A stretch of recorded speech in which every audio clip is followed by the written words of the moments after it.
Hey everyone, it's Joe McPeak with True Bones Motions Animation Studios, and today we're showing you part 2 of the Ikinema web anime tutorial. In the first part we showed you how to do some simple navigation and moving of the objects.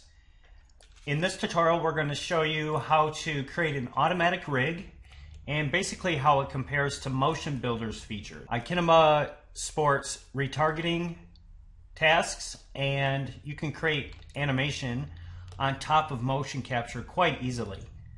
So the first thing we're going to do is hit the space bar and watch the motion play. This motion was captured in Brickel's Pro Body version 2.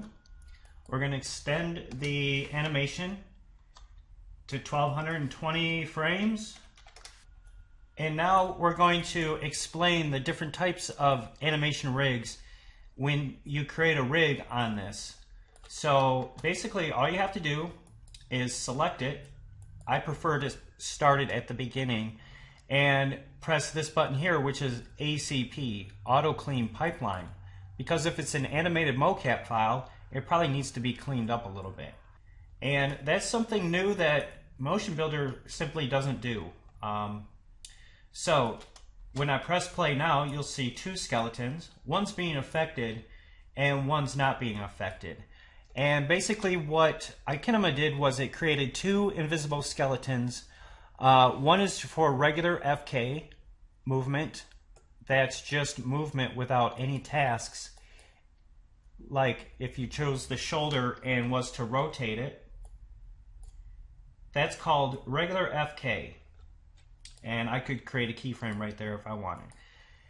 And now if you need IK, which is what Motion Builder mainly uses, all you do is you select the body part that you want to create what's called a task, and press the P button or O button or both.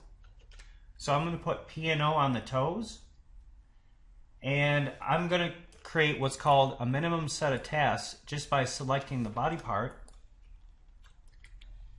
and pressing P and O.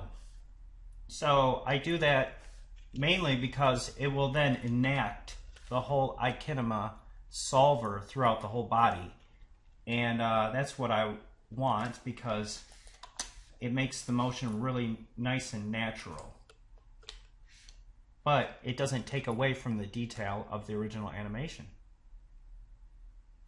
So it was that easy to create a instant rig on top of the motion capture.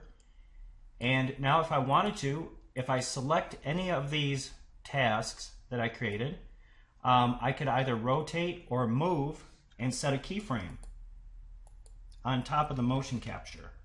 So if I was to use move, you see how nice and smooth it is. What you have to do first is you choose the feet